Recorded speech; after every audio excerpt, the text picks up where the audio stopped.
Hey, by the way, tonight's game, New York wins that outright. You know he's on top. Million subs, he never gonna flop. Out of Chicago, where the streets don't sleep. Betting on games, making cash real deep.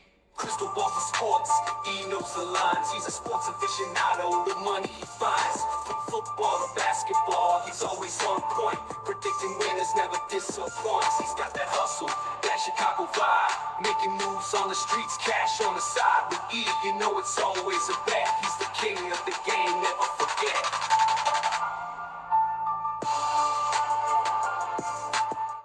Hello and welcome to the Etoft21sports Show. For March 10th. How is everyone doing? My name is Erik. I'm the man behind Etoft21sports. Absolutely loaded episode for you today. My boy Wade, aka Proven Wagers VIP. He got hacked on the X. He's Proven Wagers VIP. He's going to come on. Him and I are going to share our bets for tomorrow's loaded college basketball slate for conference tournaments. And Gino will have his horse racing bet of the day from Santa Anita. But before I get all in that, I'd like to say thank you to the sponsor of the show, ProphetX. Guys, if you're not using ProphetX, go to the App Store, download the ProphetX app. You need to understand that this peer-to-peer betting market is the future of sports betting. Now, let's see what our boy Gino has a cooking for us with his horse racing bet of the day over at Santa Anita, but it looks like that did not load for some reason. So I apologize for that.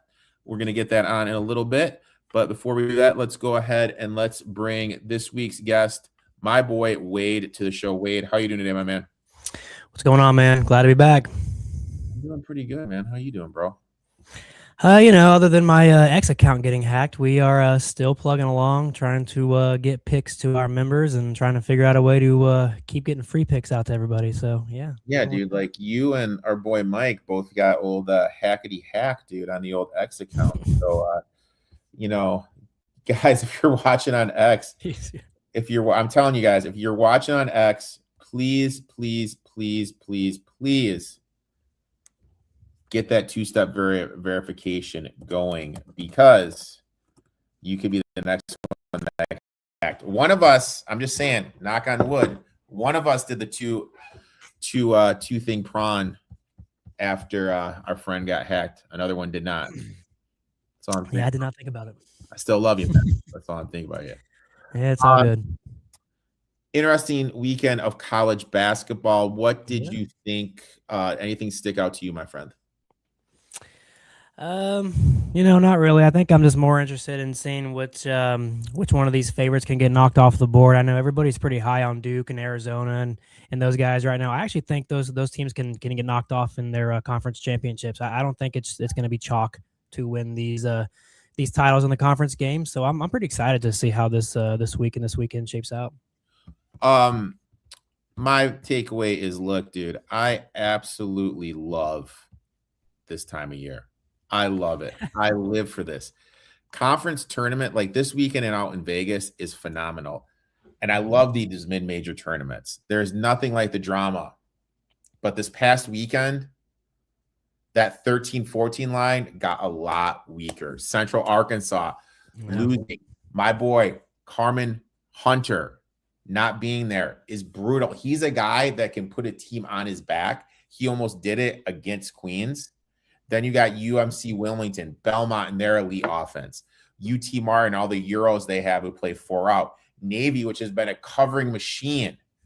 ETSU going down. My boys at St. Thomas going down. Teams that would appear on the 13 and 14 line, they're all out. This first weekend of chaos I thought we could potentially have is going to lose some luster. Now, when we look at it right now, let's look at bracket matrix. Northern Iowa. Yeah, they can defend, but can their offense produce enough in a one-and-done scenario when they need to score? Liberty struggles on the glass. Utah Valley, we don't even know if they're in. Did they pay? I don't know if you saw that. They need to pay $1 million to the WAC because they're exiting the conference. If they don't pay, they're not going to be allowed to play. Yep. And they're the number 1 team by far in that conference. We got Troy. Don't get me wrong. They showed flashes. They beat San Diego State on the road. They lost to USC by 1 on the road, but they've been so inconsistent. Hofstra is Hofstra, time sneaky. Other times they're trash. North Dakota State can't defend. UIC Irvine, they're solid rebounding, but we don't even know if they're going to be able to beat Hawaii in the championship game. It's frustrating, though, because those are the mid-majors that have had great seasons, but one bad game can cost them a shot at the dance. That's the beauty and the heartbreak of these tournaments. So much potential, yet one night can derail the story.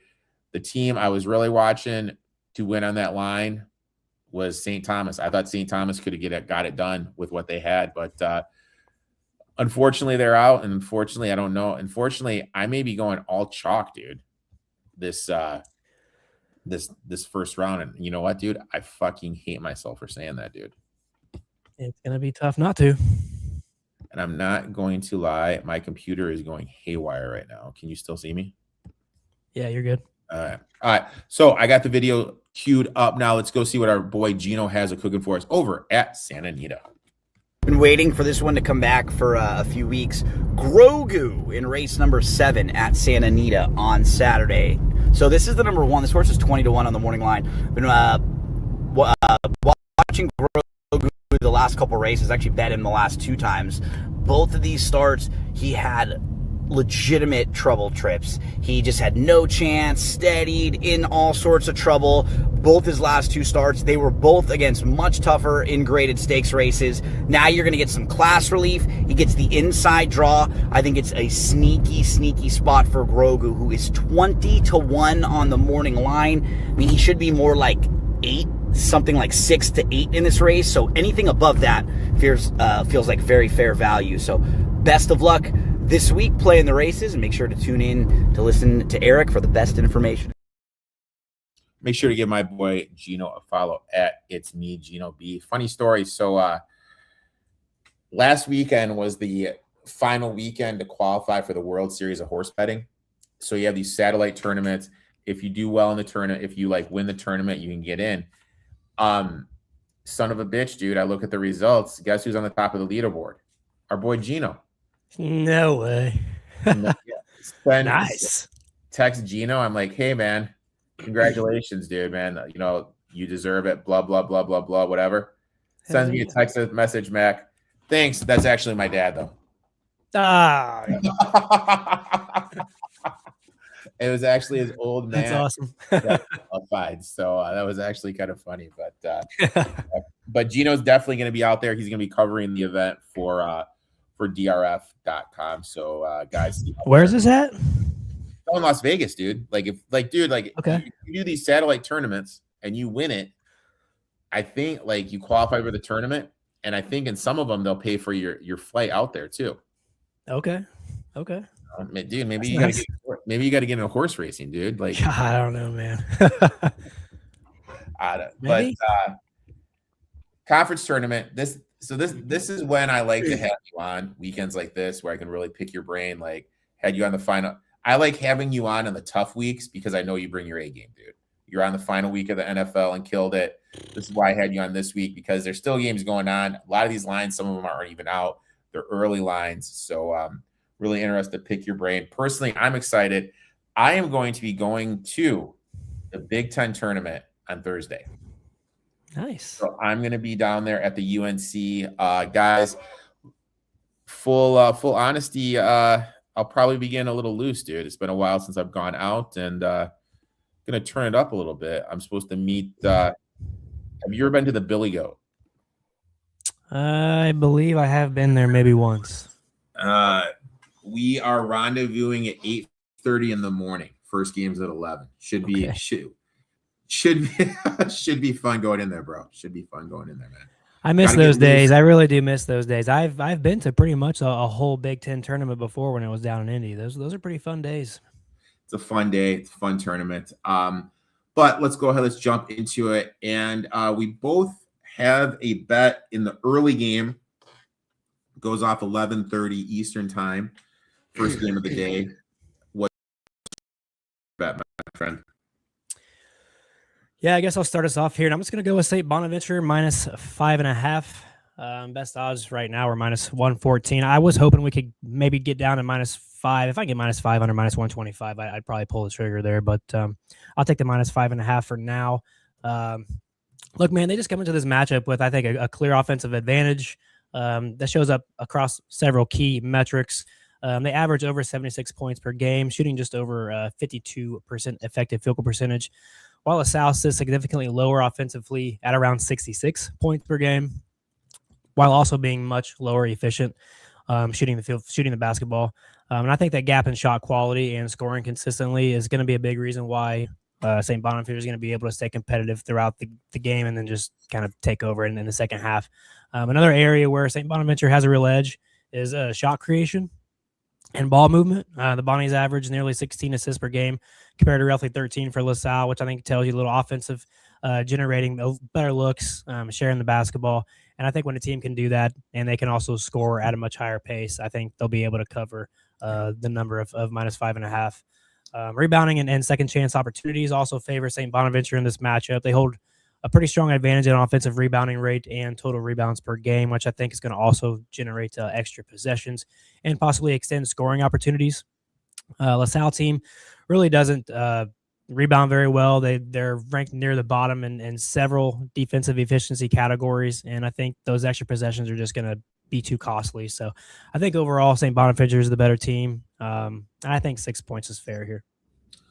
Did you see the thing that came out with Wojo and the Wojo files? I did not. I will have to send you that link. It's a pretty crazy read. This guy obviously is a Bonnies fan and not too pleased with Adrian Wojciechowski.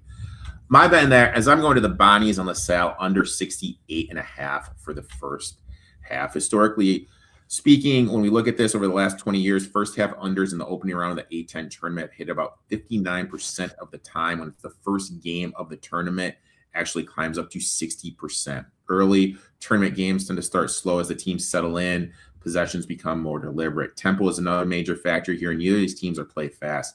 According to KenPom, LaSalle ranks 279th nationally in tempo. St. Bonnie sits at 191st. That means both teams are comfortable operating slower half-court sets rather than pushing the pace, which naturally limits possessions in the first half. Coaching trends also support this. Schmidt's teams at St. Bonaventure historically lean toward first-half unders, hitting around 65% of his time during his tenure. His teams typically emphasize defense, control tempo, and physical play early. Looking at scoring profiles, neither team generates huge first-half production. St. Bonaventure averaged 35 points per game for the first half, ranks around 179th nationally, when LaSalle averaged roughly 33.9 first-half points to 228th nationally. Those numbers suggest fairly moderate scoring environment. Shooting efficiency is another reason to expect a slower start. Neither team is particularly strong. LaSalle is shooting just around 40% from the field for the season. Bonnie sit around 46%. Both teams are stronger on the glass than they are offensively, which leads to longer possessions, more half-court battles, and whatnot. LaSalle has done a better job getting to the free-throw line, but the Bonnies don't foul. So that's another reason not going to get those free points. Even when these teams went early in the season, scoring profile still supports the under long term. This January, it was 78-74. First half total of 75 was actually well above these teams' norms. In that game, LaSalle shot unusually well from three, and both teams were effective at the free-throw line. That type of efficiency, unlike to repeat itself. Season-long trends support something closer to a slower, more controlled start. LaSalle has struggled offensively, especially from deep. Bonnies typically ramp up scoring later in the game. When you combine the historical trends, slow tempo both sides, modest first-half scoring average, and insufficient shooting profiles, projects a grinded out first half. Give me the under 68.5 for the first half, my friend. You are going to the Big East next, my friend. I am, and I'm going to have to do it. I'm going to go with Providence here. Money line -120. Best odds right now out there. I wouldn't go any higher than -130 on a money line, possibly even -125 at that rate. I just take the -1.5 if you're like the Providence side. But they do come in this matchup with one of the more efficient offensive profiles between these two teams. The Friars are averaging over 85 points per game while shooting nearly 55% effective field goal percentage. which highlights just how consistently they are at generating quality scoring opportunities. Butler, on the other hand, sits noticeably lower in both scoring production and shooting efficiency, which can make it difficult to keep pace when facing an offense that is this productive. The efficiency advantage for Providence shows up across multiple scoring areas. They shoot nearly 48% from the field overall and 55% inside the arc, which gives them a reliable interior scoring presence.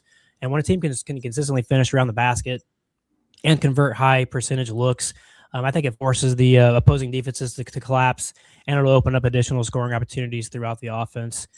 Providence also holds an advantage in overall rebound production, pulling down over 35 rebounds per game and ranking well ahead of Butler in that category. Controlling the glass should allow the Friars to limit second chance opportunities while creating extra possessions on the offensive end, which becomes especially valuable in competitive conference games, especially with a spread of 1.5 here. Another important factor, I think, is how Providence has performed across broader power rating metrics. The Friars grade out stronger in predictive ratings recent from over the last 10 games to the overall conference performance. And I think those indicators just suggest a team that's been playing a little bit better basketball recently and maintaining just a higher level of consistency overall. Butler does draw fouls at a strong rate, but I think Providence can offset that with a more efficient shooting profile and a stronger overall scoring production. So as long as Providence is hitting their shots, I think they'll be able to stay in this game and potentially win it at the end of the game here. Oh my God, I'm sorry, man. I'm on the Butler Bulldogs plus 1.5. So Providence can win by 1, and we're both good. Yeah, sure. I think it's going to come down to like the last 2 or 3 possessions, which who's going to make the mistake for Hero. One of my biggest angles in college basketball is if you watch my shows, listen to me on podcasts, I fade Kim English as a favorite. In the regular and postseason, his teams are just 41.2% ATS with a negative ROI at 21%. When you look at him at Providence, it dips down a little bit to 42.1% against the spread, minus 19.6% ROI. Another reason I like Butler is when we look at the last month, which is 7 games, a good sample size. Bartovic has Butler ranked as the 59th best team in the country, Providence 93rd. So despite Butler being the underdog, the recent performance metrics suggest these teams are much closer. Butler could actually be better. Providence has been extremely sloppy with the ball over the last 7 games. They're averaging about 20 turnovers per game, which ranks 353rd nationally, while they're only forcing about 11.6 turnovers, which is 357th nationally. That kind of turnover differential makes it difficult to consistently create separation in games. Shooting regression also points toward Butler in this matchup. Over the past 5 games, Providence has been shooting 40% from 3, and their opponents have been shooting just 28% from deep. Both those numbers suggest regression is coming. Providence is likely cooling off, and opposing teams should begin shooting closer to their normal percentage. At the same time, Butler has been shooting just 27% from 3 over the last 5 games, which is well below their normal numbers. That suggests Butler is due for some positive shooting regressions. This could easily be the spot where those numbers start to normalize. Another advantage for Butler is their ability to get to the free throw line, as you mentioned. Over the last month, they have done a great job generating free throw opportunities. Providence is a team that tends to send their opponents to the line in close games, small spread. These free points can make a big difference. When you combine the recent performance metrics, turnover issues for Providence, likely shooting regression on both sides, Butler's ability to get to the line, and the historical fade of Kim English as a favorite, this sets up for a strong situational spot. So I'll take the Butler Bulldogs, the pride of Indianapolis. It is indeed. Plus 1.5. All right. Well, hey, we can still cash both. Be correct. You guys see Bam. Yeah, we're talking about before this. Bam dropped 83 that's crazy tonight, which is absolutely insane. It's nuts. Also, some late breaking news. The Max Crosby trade fell through. He failed his physical, which is I think he definitely sabotaged that shit. He didn't want to go there. He wants to be a Raider, man. Nah, dude. Are you kidding me, dude? I mean, the Raiders are going to be low. Did you see all the moves that the Raiders have already done? I think the Raiders are going to be in a really good position if they draft well. That's a big if, dude. But I know. I'm just saying. Did you not like all their moves they've done so far? they've done some solid stuff. Their They've done some good defensive stuff. and offensive line will be better for sure. Yeah. They need to. It's going to be interesting though, because all their moves were done with the thought that that Crosby wasn't going to be there. Okay. You know what I mean? Okay. Like, sure. So like now, like how does that shift? That's the biggest what if now. And teams have made moves. Teams plan on him not being there. How is that going to shift? And which team are we going to see? You still have Trey Henderson on the market. It's going to be there's still some guys that can make some moves. My Lions, Jesus Christ! The Vikings better do something, man. This is getting ridiculous, dude. You're going to get Kyler Murray, dude. How's that make you feel, dude? I will throw up. I'm about if we sign Kyler Murray, I'm officially done with the NFL. I'm done. I'm done. My boy Sports Facts, who always gives me shit. I did not bet Oklahoma State today, and with that tweet, with that question, I'm going to guess they are losing. Oh, they're actually winning at halftime. I saw Gonzaga was losing. Yeah, Gonzaga was losing to Santa Clara. I'd love to see Santa Clara get into the big dance. That would be awesome. Yeah, I'm in the middle of a huge thunderstorm right now, and there are some tornadoes in the area. Did I ever tell you the story? I'm a tornado survivor, my friend. I am a tornado. I was in a tornado in college, dude. A fucking survivor. Well, were you like holding on to a pole? So I was supposed to be in business law, and one of my roommates was on the football team. I elected to go work out there with those guys on the football team instead of going to B-Law. We're at the football stadium. We're just doing some sprints and everything. It poured. You know, we were still working out. Got perfectly clear.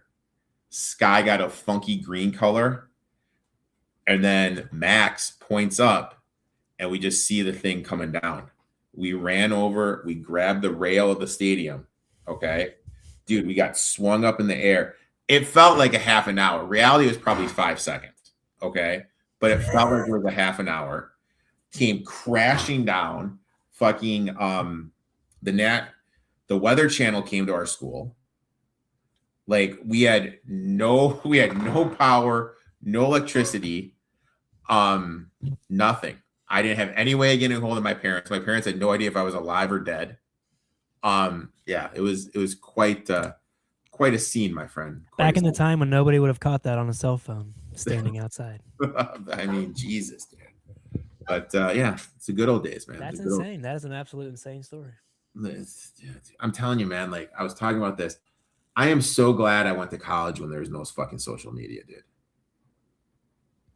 Yeah, it was definitely better for sure. You know, the bullshit I get. Although I actually do remember my freshman year.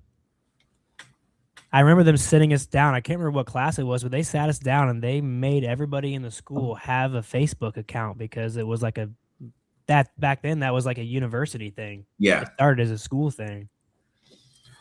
I mean, geez, dude. That tells you how old we are. Oh, dude, I'm older than you. I'm old as shit, dude. I'm such an old. That's why they call me Old Uncle Rico, man. But let's go ahead. We regress. We got two more bets. That's just your pepper. That's just the pepper look. Just the pepper, dude. I'm old, man. I'm old, dude. Dude, I'll tell you this. I never told you this. I'll tell you because sometimes I'll share my dating stories here. So, Jesus, this is gonna make me sound like such a fucking asshole. So I was, I was dating this girl at the beginning of the year. I was really into her a lot. Stuff fell through. Did my little hit the gym hard. I'm down 30. Dude, I'm down 33 pounds on January 5th, dude. Matched with this lovely 36-year-old on Bumble, dude. Lovely 36. Her and I are going back and forth. We're talking and everything. Tells me how she's going back to school for her MBA. I'm like, oh shit. And in my head, I'm like, oh, that's going to take a lot of time, but you're busy too. That kind of works out good. Then she goes on me. She goes, and I have 3 kids. I just wrote back, no.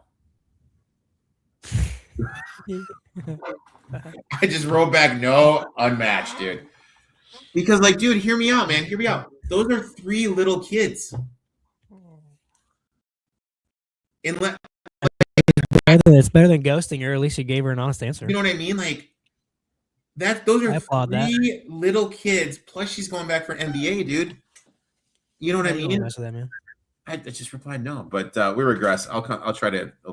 Let's get back to betting, dude. No one cares about my dating life. Next bet, my friend. Yeah. Depending on where you look, this is like -7.5 some books. So I do believe by morning this might just be fully -7.5. But we'll see. -6.5, I believe, was available over on MGM for Colorado State. They had a for -115. Colorado State enters this matchup with one of the most efficient offenses between the two teams. The Rams are shooting nearly 60% effective field goal percentage, which ranks among the top shooting teams in the country, and it highlights just how consistently they are generating those quality looks. The efficiency shows up across multiple areas of this offense. Colorado State is also shooting nearly 50% from the field and close to 40% from three-point range, giving them the ability to score both inside and from deep. And when a team is shooting that well across the board, I think it just becomes extremely difficult for opponents to keep pace especially in round ones and round twos of these types of conference tournaments. The Rams also move the ball offensively well, average nearly 16 assists per game, which reflects on an offense that's built on creating shots rather than relying on kind of isolation scoring. I think that type of offensive structure tends to produce consistent scoring runs over the course of a full game, where we might see them go on a 7-0 run, 8-0 run, even a 10-0 run here, where the other teams just can't catch up.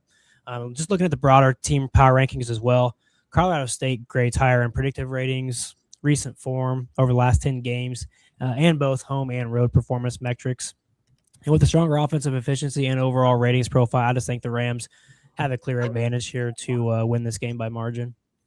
I like it. My next one, and dude, I hate laying these big numbers. I hate laying these big numbers. Yeah, I know. Me too. I mean, I don't love the Colorado State, but I normally hate blowouts, laying big numbers, but when we're talking about conference tournaments where teams tend to play tighter games, this is one of those situations where the matchup and motivation strongly points one direction to start. LSU has looked like a team that simply just wants to go through the motions right now, trying to find a way to get the season over. On the flip side, Kentucky should be fully locked in. Pope has talked about wanting his team peaking heading into March, and the Wildcats should approach this game with a mindset of playing a full 40 minutes. The previous meeting between these teams should actually provide some motivation. The last time they played Kentucky, they actually fell behind by 18 points before storming back to win the game by 1. That type of experience usually prevents a team from overlooking their opponent next time around. Kentucky knows exactly how dangerous this LSU team can be if they come out flat.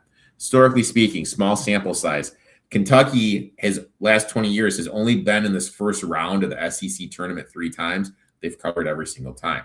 From a statistical standpoint, Kentucky clearly has the edges as well. On KenPom, Kentucky ranks significantly higher in both offensive and defensive efficiency.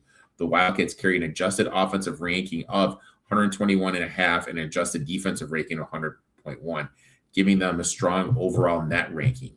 LSU trails in both areas, particularly on defense, where they rank well outside the top 100 nationally. LSU also has struggled badly against quality competition this season. They are 0-6 in quad 1 games and just 1-11 combined in quad 1 and quad 2 matchups, which shows they have consistently struggled while facing stronger teams. Rebounding, another major factor for Kentucky. Over the last month, per Bartorovic, they rank 30th in offensive rebounding, while LSU ranks around 295th in defensive rebounding during that same stretch. That mismatch should allow Kentucky to generate second chance opportunities and control the glass throughout the game. Turnovers are usually Kentucky's biggest weakness, but LSU may not be able to take advantage of it. Over the last month, LSU has forced just 11.7 turnovers per game, which is 354th nationally. That lack of defensive pressure should allow Kentucky to operate more comfortably on offense. LSU also sends opponents to the free throw line at a very high rate, allowing 33 free throw attempts per game, which ranked 295th nationally. That gives Kentucky another opportunity to create easy points. When you combine the motivation edge, the efficiency gap, the rebounding mismatch, and LSU's defensive issues, this matchup sets up very well for Kentucky. So even though I normally avoid laying these bigger numbers in tournament settings, this is one of those spots where the situation and the matchup both point in the same direction. I'm laying the points here, and I hate my life for doing it. Give me Kentucky minus 7.5. Nah, dude, I love it. I'm going to do it with you, and I think that if anybody out there doesn't hate juice, you can get -7 for -126 over on ProphetX right now. Oh man, I like this up to -8, so that's kind of where we are. Our boy TC chimes in.